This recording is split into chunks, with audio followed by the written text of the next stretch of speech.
I have a saying that your food is your flag. Food can tell us where we come from and who we are. The last thing people will give up as they make journeys and migrations is their food culture. And they ask the question, why did my family make that food? You begin to get a picture of how you're situated in a larger story. You know what I'm saying? It's like we got a demo tape and nobody want to hear it, but it's like this the South got something to say.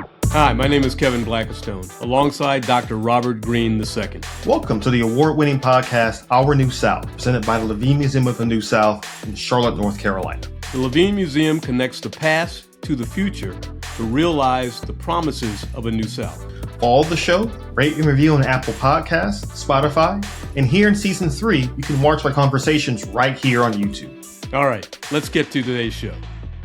Chef Michael Twitty, thank you very much for joining Our New South, helping kick off our third season of this podcast. Thank you very much for hopping on with us. Well, thank you so much. And I have to correct one thing. Is Merlin. We are talking to an audience broader than the district, The D.C. Maryland and Virginia. All right, Shorty? Oh, he said Shorty. Oh, no. Oh, no. Oh, no. He brought out the words. He calling me a Bama, y'all. Well, something struck me early in your book, The Cooking Gene. Yeah. Which addresses something that we have debated on this show. And that is the idea, first of all, of what is the South. And you have a very interesting, I thought, an original definition in describing the area that you and I are from. I'm born in Washington, D.C. You're born in Washington, D.C. You went to high school in Montgomery County, Maryland. I went to high school in Montgomery County, Maryland. We have family who are from Virginia. And you made a very credible argument as to why Washington, D.C. is as much a part of the South as any other place that you've experienced. And a lot of people dismiss Washington, D.C. as being Southern. Why do you see this area that you grew up in as being Southern? Oh, all right. Deep breath. So here's the first thing. Harriet Tubman and Frederick Douglass didn't leave on vacation. Frederick Douglass came from one of the largest plantations in the state of Maryland on the Eastern Shore. Okay? There until, I don't know if they brought it down, but until recently there was a Confederate statue there. In Montgomery County, the only Civil War statue was for the Confederate dead on the, and it was, placed strategically on the courthouse grounds, which was built out of Bellum times, refurbished in the post-Bellum period in Rockville. Okay. In Rockville, Maryland, where I used to live for a spell, the theater, the historic theater, still had the crow's nest stairs in the back. Jim Crow was the official policy of the state of Maryland up to the gates of the 50s and 60s, where it slowly was brought down. The reason why there wasn't a big show, except maybe Glen Echo in Baltimore, was because it was in camera shot of the nation's capital at a time when people were watching TV, and there were a lot of people going, cut it out. But remember, people say, well, Baltimore. I said, oh, no. What was the fellow who was the one of the producers of the writers, producers of The Wire? I met him in England, and I was very honored to meet him. David Simon. David Simon said, I grew up Jewish in the suburbs of Washington, D.C. and Silver Spring, which were heavily redlined. And he said, going to work in Baltimore and writing and working there was like going further south. The capital is surrounded by plantations. There's no accident that Prince George's County is still majority Black, because that was the largest enslaving and tobacco growing county in the state. Even when they did not grow tobacco, they grew grain and they worked in shipyards. The only reason why Baltimore had the largest free population was because of the benevolence of white people. It was because it was basically like a city as a prison, because people who had to give up on maintaining, that's another horrible word, human beings, Okay, you can go free, but you want to stay here, you got to go on these city lines and stay. So there's so many elements, the food, the language, the culture. And I think what throws people off is the fact that they don't understand migration patterns. So, for example, they're not basing it on us, because Black Marylanders are the banjo, we are the okra soup with the fried chicken with the terrapin, we are the Old Bay. It's an original Black and Jewish fusion creation. We are all these things. The folklore is the same between Maryland and Appalachia and the Tidewater. It's the same culture going down to Eastern North Carolina, basically, with some givings. But when it comes to white people, there's this assumption of the unspoken part is that hardcore white supremacy is the heart of being white and Southern, or political and cultural and patriarchal hierarchy. I'm not throwing out words that people say. I'm just saying this is the way it's always been. And quite frankly, along with, that's why my work is so distinct, is because Southern to me does not mean white. You can't even spell Southern without Africa or indigenous or other folks. Well, I think that's a great place for us to really jump into some of the history that you've written about in your works. And I got to say, for the rest of the audience, I am the one non-DMV person here on the interview today. So I am just as lost as the rest of you with some of these references, but I love it. Okay. Sir, you are, but we are South Carolina cousins. We all know all South Carolina Negroes are related. And your people are Orangeburg, my people are Charleston and Lancaster County and Kershaw. So mustard sauce, I got you. Well, see, that's the thing though. I'm from Georgia, but I do have some lineage in South Carolina as well. So I black belt and low country there, but we can get that later on. But you just mentioned the Irish and the Germans, and in your work, you have talked a bit about researching your own family history, including your Irish ancestry. And you've really, like you just said before, you've made it clear that to you, the South is not just about the story of whiteness, but it's very much a story of Africa's influence on America. In terms of your research and your family history and in your broader research, what have been some of your more, you would think, intriguing discoveries? And how have these discoveries influenced your life and in particular, your cooking style? Because reading your books, especially Cooking Gene and Recipes from the American South, there's a great intersection of your family history and your cooking history as well. It was, okay, I wanted to be the culinary Alex Haley, somebody who was one of my, my Arisha. When I started the Cooking Gene, I remember going before it was even a book. I remember going out of my way, my former partner, may he rest in peace. And I remember driving to Henning, Tennessee from Memphis. And I remember going to the house, Alex Haley's house, his grandmother's house, and his grave is in the front yard. And there's a picture of me on my Instagram and other places of me pouring libation and saying, I didn't expect to have this emotion, but I was like, hey, look, I'm trying to get back to Africa. I'm trying to do what you did. I'm trying to tell these stories. I've always admired. I talked to him like he was right there. And I was like, I need your help. I was lucky. I can say that I shook the hands of and got a hug from August Wilson. Oh, wow. Met Toni Morrison. So I've been able to meet Robert Farris Thompson. I've been able to meet a lot of my heroes and people who have inspired me. Never met Mr. Haley, but I am good friends with his nephew who was at the Maryland State Archives, not ironically. So for me, I'm not afraid of the who are my white folks conversation. First of all, because if I didn't know that, I wouldn't have the keys to get back to Africa. Okay, that's one of the keys of leaping over that genealogical wall, is knowing who held your family in bondage, and also knowing who of those people might be your genetic relatives. Your ancestors, whoever they are, speak to you. Of course, my emphasis and my center is in my African side. But I'm 38% white, European, not white, but European. This is genetics. And not all the genetics are white genetics from Europe.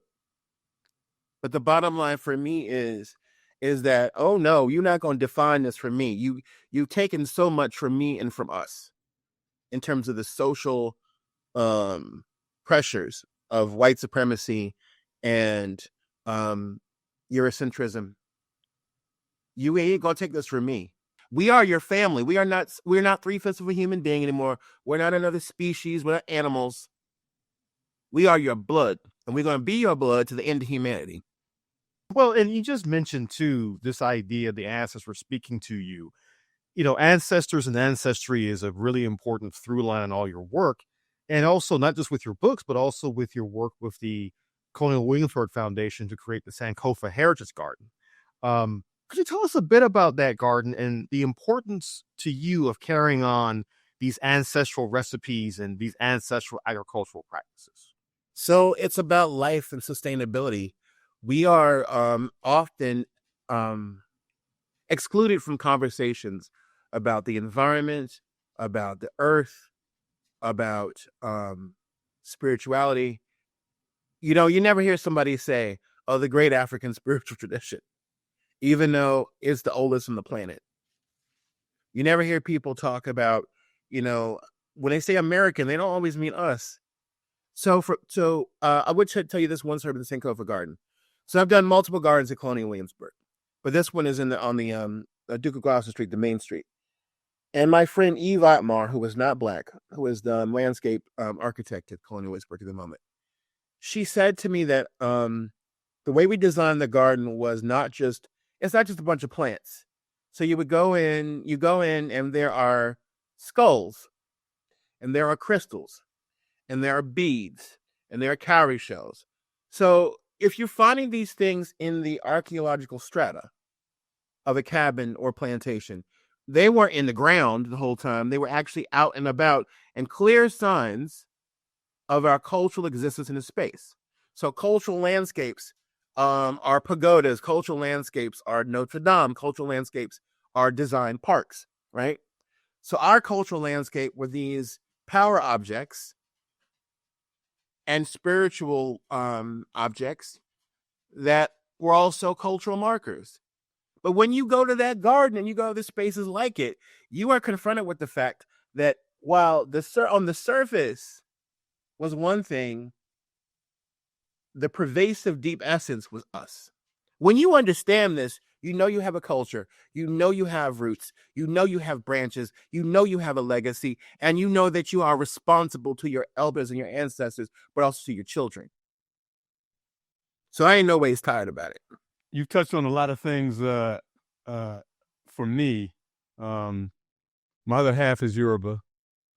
I went to high school with David Haley, who is Alex Haley's nephew, who is now a elected official in Kansas. So, and I happen to be coming to you from underneath the Shirley Povich Center for Sports Journalism at the University of Maryland. But listen, you tie all this together. Is this what is at the root of that quote that has been pinned to you, that your food is your flag? Mm-hmm. And the reason that your approach to recipes is so diverse, yet you call it Southern or food from the South. So what's the influence? What is the influence of all of that towards your approach to food? So this book right here, Kosher Soul, right? Black and Jewish, and acknowledging that food in both diasporic traditions tells you a lot about the eater, right? The idea that, okay, right now we're in the holiday of Sukkot. So we're celebrating the produce, the harvest, and there's okra in the garden. And I'm going to say a Hebrew bracha over that okra soup. And all of a sudden it becomes part of Jewish civilization. And the reverse as well. Me at a table, especially with other Jews of African descent, an extended family at Passover, eating basically kosher for Passover soul food, while when we sing "Go Down Moses," it's not a dirge; it's a celebration with tambourines.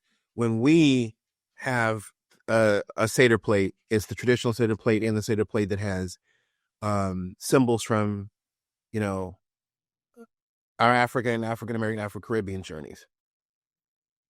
So it is that fusion and that morphing that is constant in the lives. We migrate, we move, and we morph. That's what Black people have always done. And we make things our own, or even when we reappropriate things that were taken from us, we redesign them to recenter us and ground ourselves. So my food translates a lot of different pieces of the story. And it's funny because sometimes I will make food that is absolutely the same way that has been done for generations. I might throw some smoked turkey in it or something else, but it's the same thing. And then other times I'll make food that is deliberately a collision. And people understand it, and they smile because they're like, wait a minute. So if one good example is, I just did a dinner in Atlanta, really good dinner. And we had Chef Nutter and Chef Todd, one chef Ashkenazi Jewish, one chef African American and Southern, restaurants or across the street from each other. And so Chef Nutter interpreted a dish that I do where I take matzo balls and I put them in yassa, a lemon onion sauce from Senegal. And it's no different than eating like fufu and sauce. But the dumplings with the starch is not African. But the play on that is definitely, right? And I do this all the time. But more importantly, is my work with reinterpreting and restoring our traditional African American foodways. So having that understanding and knowing that there were so many, Africa has 2,000 indigenous food plants, right? It wasn't a starving continent before colonialism. There were occasional famines and other issues, but they always made it through us while we're here. And I'm working to create a legacy where the next generations can already have a record, a blueprint that they can expand upon, because the beginning of wisdom is knowing that you know nothing. Well, you certainly didn't get that, didn't develop that palate on Georgia Avenue when you were at Howard or in the Punch Out, where I suspect you spent a little bit of time. But did you, did growing up in Montgomery County, Maryland, which is not diverse but has these little pockets of diversity, did that develop your interest in other foods? Absolutely. It made me understand that, how to approach my own. My family is Alabama, Virginia, South Carolina, and in the background, North Carolina, Georgia, and Tennessee. Okay. And with a lot of great migration areas with the generation before my parents. Right. And the bottom line is like for us, like growing up Black there was kind of blended. If you were Ethiopian, you became Black. If you were Nigerian, you became Black. If you were Haitian, you became Black. And what I mean, everybody, is yes, we know we were Black, but through the lens of being Black, culturally to be Black American. In fact, we were two people. We were one way at home and one way in the public sphere. And of course, among us, we were already sharing, that's why Black folks live for adobo now. Why Black people live for jollof and patty and all this other stuff now. Why Black people know about griot and about, riz-jean-jean. Because we grew up together. We married each other. We lived in an area that was both, it was not red lines. It was the military. And then it was a lot of people, retirees and other stuff going on. And so when you walked up and down, my little cul-de-sac, it was Japanese, Ashkenazi Jewish, Black, American, Korean, Indian, Latin. The apartments next door were predominantly Salvadoran, Guatemalan, Honduran. A lot of Middle Easterners, Lebanese, all you get it. So all those different people. And when I went over their house, you had to know 5 things. Hello, goodbye, thank you. Can so and so come out to play? And where's the bathroom? You took off your shoes. You followed the customs. I remember seeing Lord Ganesh in his little altar. I remember the Quranic verses on the wall. I remember the prince from Korea and Sopapia's and Maria's house. I grew up very Sesame Street, and I'm thankful for it. And did I hear you say that Old Bay is a combination of Black and Jewish? Mm-hmm. You mean Old Bay that every Marylander sprinkles on everything? Mm-hmm. It was because there was a Jewish spice merchant in Balmer with all Black employees. In Balmer, right. And or somebody say Baltimore. Listen, I know about my Dougs up there. And it's actually like the seasonings that you would put into for pickling that are ground up. But he made them hotter because of the Black people. And they kind of interchange, interact. And it was a real thing. And I'm just like, I forgot to mention it in Kosher Soul, but it's a real thing. But without us, there's no obeying. Without, and I feel, if y'all don't understand something, I took Obey to Africa. And the people in Sierra Leone and Nigeria lost their damn mind. Obey. Yeah, Obey. I gave one of the cooks in Sierra Leone her own box. She thought I just gave her gold. They were like, all right. I said, now you get it. Okay. So yeah, proud of that. Put on your potato chips. Go do it. You'll thank me. With this Chesapeake Bay cultural supremacy going on here, I mean, bring it back to Georgia. No, but this is actually, I think, rather fascinating because as I've been reading your books, especially recipes from the American South, something that stood out to me was how many recipes, how many foodstuffs and such that I had heard of growing up and I had tasted and consumed growing up. What I really want to get into, though, is that so much of your work on foodways, on recipes, really dives into this intersection of food and history that people, I think, really take for granted. How did you go about actually choosing dishes and stories for the book? Because the book is rich with not just recipes, but stories of how the recipes came to be and the like. And ultimately, what do you hope folks will understand about Southern foodways from your book? It's not a monolith. It's a diverse, dynamic, ever-changing tradition that has, core posts. Southern food is not all fried, and even if it was, that's still an art in cooking. To fry and make it tasty. Southern food is largely based on the seasons in the garden and nature in the wild. We're foragers, we're wildcrafters, we're hunters, we fish. We go collect things in their proper time in the woods, in the bayou, in the swamp, in the marsh. And we have these it's the Vietnamese women in New Orleans who grow water-based aquatic vegetables in the ditches. It's the Mexican American community I went to a long time ago in Athens, Georgia, with their, Mexican, Central Mexico gardens in Georgia. Point being is that we have similar values and understandings. And we're not all salt and pepper. I know that's the thing, But even that, it's the uncomfortableness of some parts of our diet. The cooking gene began with the Sunday Discomfort Tour. Okay.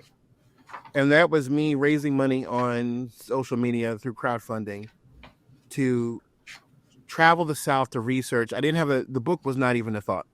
It was just, I need to be grounded. I need to tell people about what I'm finding. I need to go these food steps of our ancestors. I need to go to places. So for me, that reclamation is very visceral, because I know the untold wealth that has been extracted from us based on our culinary heritage and ideas and our agricultural heritage and ideas. My grandfather, blessed memory, Gonzalez Twitty, was one of the founders of the Federation of Southern Cooperatives. They got black farmers back on the land, keeping them in the economy, and successfully sued the government to a certain level for what was extracted from us. And I don't think of myself as an activist in that way, but I think of myself as providing the intellectual material to make a cogent argument for our sovereignty as an ethnic group, and not just as a race to be oppositional to white folks, as a cohesive people with our own story. I can say that with absolute pride without having to go this foundational Black American route or the ADOS route, because I'm not going to start my history with amnesia. We are you don't realize our genetics are 70,000 years old as the descendants of West Africans, an unbroken human line of 70,000 years of making words and relating to the spirit world and growing things and maintaining our families and giving our children something so precious the whole world wants it. You know, you're a bit of a heretic. Well, I mean, you know, we've had a lot of people on this show on Our New South over the first couple of seasons, and they've talked about the South in a very binary way. And you're not doing that even with your food. We've had people declare that Southern food is Black food. And exactly, and you are arguing otherwise. And you're a Black man born into Chocolate City, who went to an HBCU, and you are now and you are now Jewish, and including that in your recipes. But you do talk about in your book Kosher Soul, and you have brought these foods together. And I can remember as a kid, growing up in Washington, D.C., parents worked for the federal government.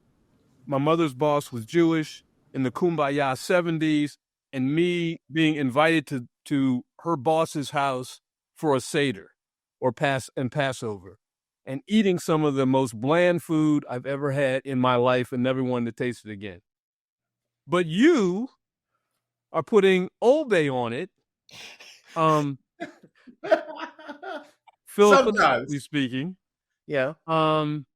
And trying to bring that to everyone's table. Well, it's because, you know, I've to Sarah and her husband's a rabbi. The joy of my life to meet them in Baltimore, and her oldest boy, 10 years old, young Black boy, hair not as Sicilian as mine, and he's holding the baby, and she's like, remember when I made like the kosher crab cakes? Remember I made the chicken and the this and the that, and I then thought to myself, oh my God, these are Black Jewish American children whose parents have done their DNA. The husband is Timneh. I have Timneh roots, Sierra Leone, and they're reading about Black kosher food. They grew up in a Black Orthodox household, and I've contributed to the archiving of their story. And we have so many Black Jewish people who are like, food is very important. I also did 2 parallel chapters.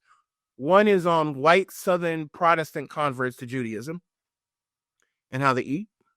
Another one was on my friend who is a caterer in Philadelphia to the Black Muslim community. And it was wild because a lot of things that she said, being in a mosque that is mostly Black, but has people from Pakistani, Bangladeshi, Middle Eastern cultures. She had a very similar experience to my friend Hava, who is a Black woman married to a Jamaican Jewish man. She's from Louisiana, he's Jamaica. It's a mixed marriage. And so they're talking about how they're in a Mizrahi or Eastern Jewish, Middle Eastern Jewish community in Los Angeles. And very similar experiences and ways of Hava brings the macaroni and cheese to a Shabbat potluck. They're like, oh my God, what is this dish? Oh, by the way, Ashkenazi food isn't completely terrible. Listen. If you know the right one, you know the right bubby, you good. My favorite Ashkenazi dish is kasha varnishkas, which is bow tie pasta, the groats, and then onion and garlic. Baby, you get the right chicken broth, you get the right onion and the right garlic. Che, it's no yimbo food. I may go home tonight and try that. That's very simple. Yes. He's like, oh, I heard that Yoruba. Kilo say. No, by the way, I took Yoruba at Howard for 2 years.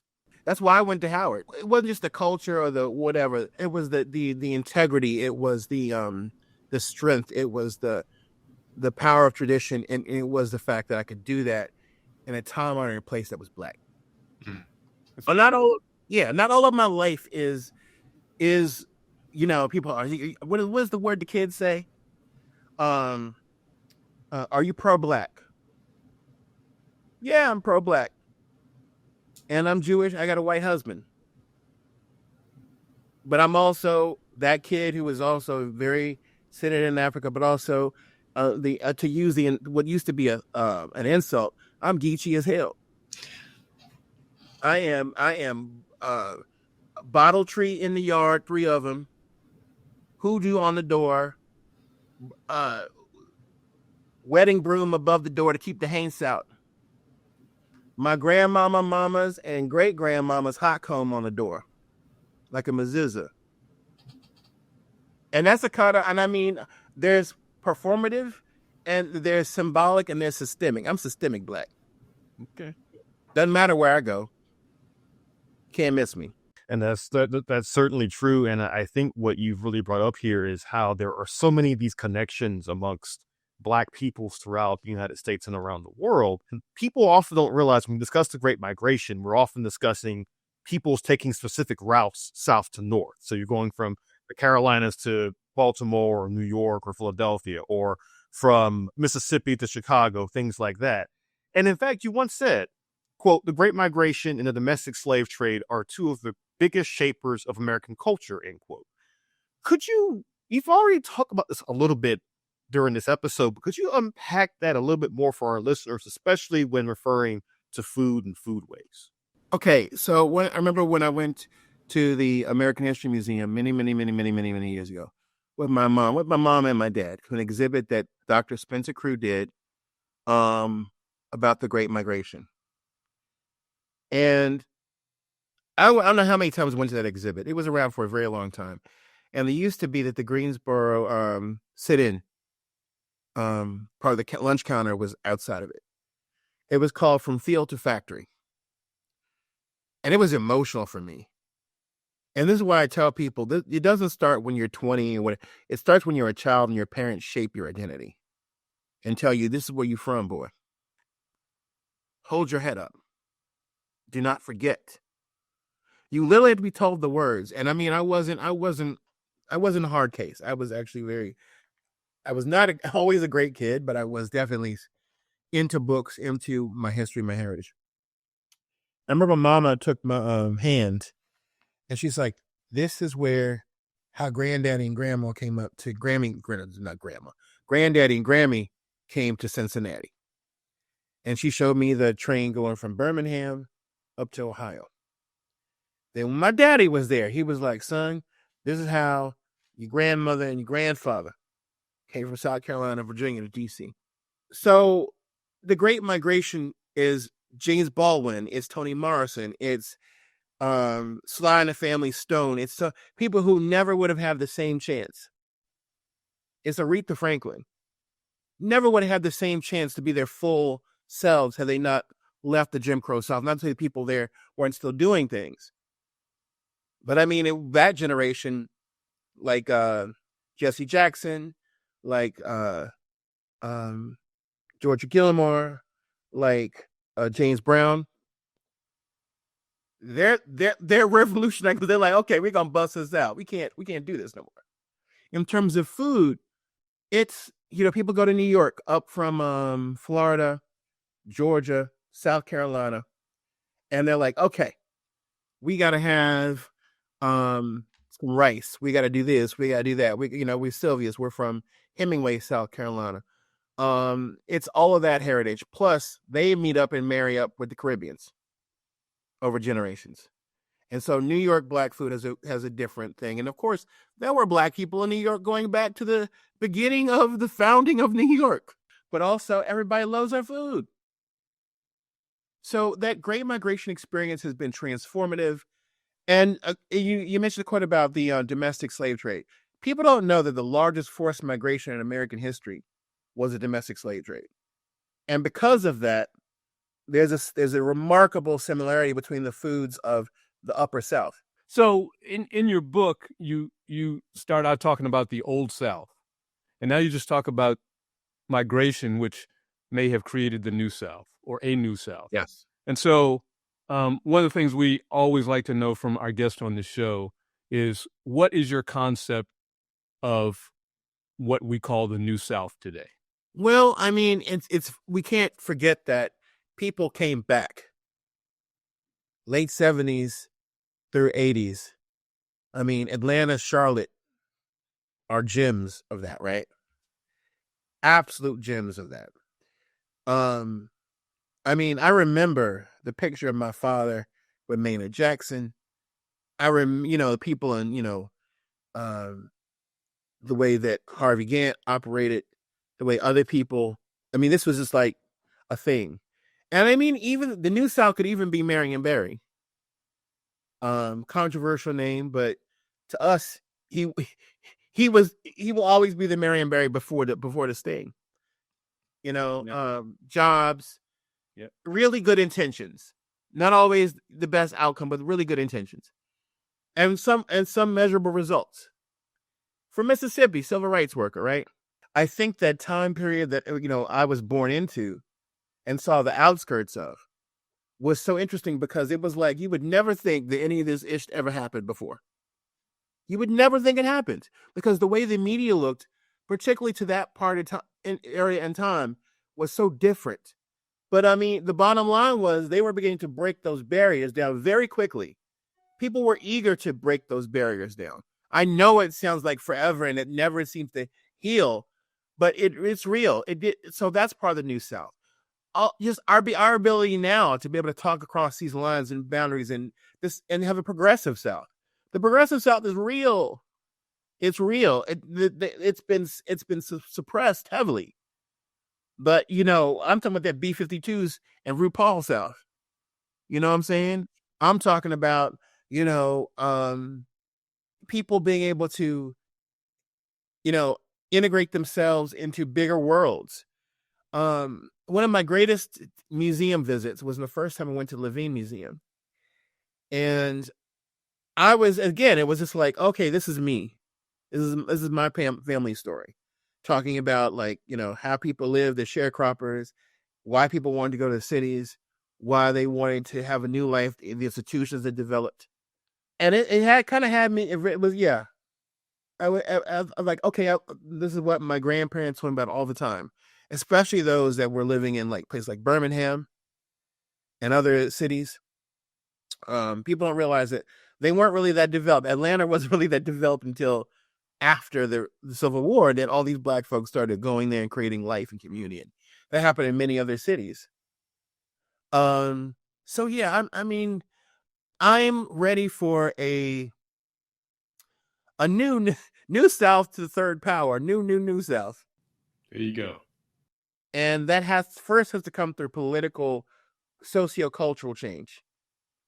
But I think the other elements, the food, the language, the way of the approach to life are there. But also we're ready for a time period where people are ready to reflect on where they come from and make anew. Absolutely. And I think that's actually a perfect segue to a new section of our podcast. We've added rapid fire questions that we're asking folks in terms of their general thoughts about the South. So the first one is, where is your favorite place to be in the South? Oh, shucks. Well, this ain't so quick. Yes, it is. New Orleans. Sweet tea or Arnold Palmer? Yeah, Arnold Palmer right here. Come on now. You can have what? What's your favorite Southern word or phrase? My grandmother used to say, That boy is so stupid he had to get naked to count 21.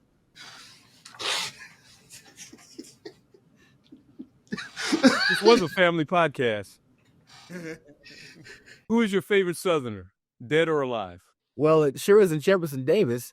Dead or alive. Okay. My great-great-great-grandfather, Harry Townsend, who was born in North Carolina, sold in Richmond slave market at 9, and when he was a teenager, tried to run away, tried to escape. He's my hero. And finally, and I think you're the most appropriate person to answer this question, what's the most underrated Southern food? Underrated? Okay, there's a couple. One is red rice. Show no. Mm-hmm. Red rice, that's like it's our jollof. That's Boudin. There's a reason why I've only had certain versions, but there's a reason why the Cajuns say in their marriage vows, I love you more than 100 pounds of Boudin. Spoon bread is underrated. And okra soup is underrated. You don't always have to have gumbo. Okra soup is beautiful. You make it the right way. And one last thing for our audience. Red rice. Your recipe real quick. Okay, sure. You need some red green bell pepper, you need onion. You need the Trinity. There's some celery in there too if you want for texture and flavor. Make your own tomatoes, cut your tomato. But you don't use fresh tomato. You use something that they've been cooked down. Like tomato paste is good. And you make sure you wash your rice, people. You don't know what's been on that rice. Next thing you know, in long grain, parboiled is best. Yes, you can use Carolina Gold. I get it. But I'm telling you, it breaks up a lot. It's a lot of broken parts. If you want to eat that, you can do that. It's fine. It's not a problem. For me personally, it's just the look. It's just a texture thing, look thing. So a little bit of garlic too if you want. And whatever, nature seasoning, seasoned salt, Lawry's, your own personal blend, house seasoning. I got plenty of recipes in the American South. But that's pretty much it. It's very simple. Saute that down and add the rice? Yeah, you can use bacon if you want. You can use ghee if you want, whatever. Lard, vegetable oil, whatever. But you saute, then you put the rice in. You cook kind of 5 minutes. Then you put the tomato and the broth in, stock in. Never just use water. And you make sure it comes as part of your pinky in the rice, above the water, above the rice. And then you let it boil first a little bit. Then you turn it way down. And 40 minutes, not 20 like it says in the box, 40 minutes, low heat. You can turn it off midway and let it coast.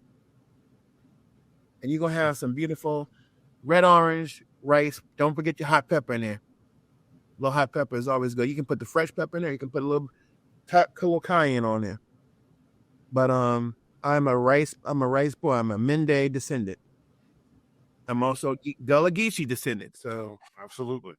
So, hey, I got all of them. Igbo, Yoruba, Congo, Ashanti. I love it. Well, thanks very much, Slim, for this conversation. You know what I'm saying? It's like we got a demo tape and nobody want to hear it, but it's like this the South got something to say. Our New South is presented by Levine Museum of the New South. Levine Museum connects the past to the future to realize the promises of a New South. To learn more and donate to projects like this, visit museumofthenewsouth.org. Our New South is produced by Next Chapter Podcast.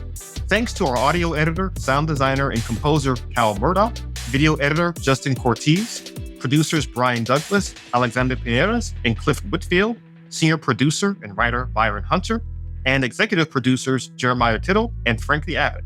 Please follow the show, subscribe, rate and review on Apple Podcasts, Spotify, and watch portions of our interviews on YouTube. Go to youtube.com and search Levine Museum. Learn more at nextchapterpodcast.com/Our New South. The South got something to say. Thanks for listening.